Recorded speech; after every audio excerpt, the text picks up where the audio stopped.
Lama aku pergi servis kereta aku. Sejak ayah tak berapa sihat dulu, memang hampir setiap minggu aku nalik nilai ke kampung. Sekarang, ayah pun dah tak ada, rutin tu masih sama. Bezanya kali ni aku balik untuk jenguk mak aku pula. Memang cepat mileage ni bertambah. Tak sedar dah sampai masa dah nak servis. Lepas settle servis, tiba-tiba aku rasa macam nak pergi pusing-pusing kat satu tempat ni. Tempat ni dah lama dah aku tak pergi. Tempat aku kosongkan kepala kira-kira lebih kurang 6 tahun lepas. Masa tu bila stres pasal duit dan job kurang, ni dah tempat yang aku selalu datang. Aku bawa anak bini drive dekat jalan runway KLIA ni. Nak cuti memang tak duit pun tak apa ada kan. Saja-saja je nak keluar rumah, tenang ke fikiran sambil tengok kapal terbang landing berlepas kan.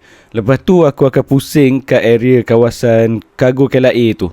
Setiap kali nampak lori keluar masuk, aku selalu cakap dalam hati, bilalah company aku boleh ada lori banyak, job banyak macam ni kan.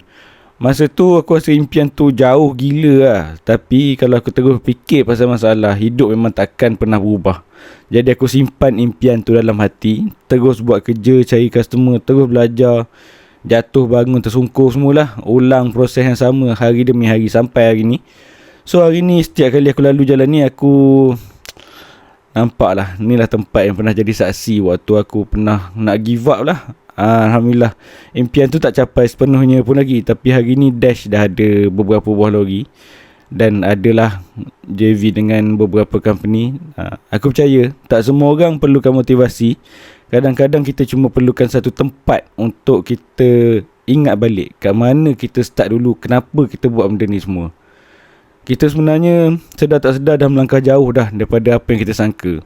Kalau korang pula, kalau serabut kepala korang gimana? Sorry lah, sakit tekak sikit.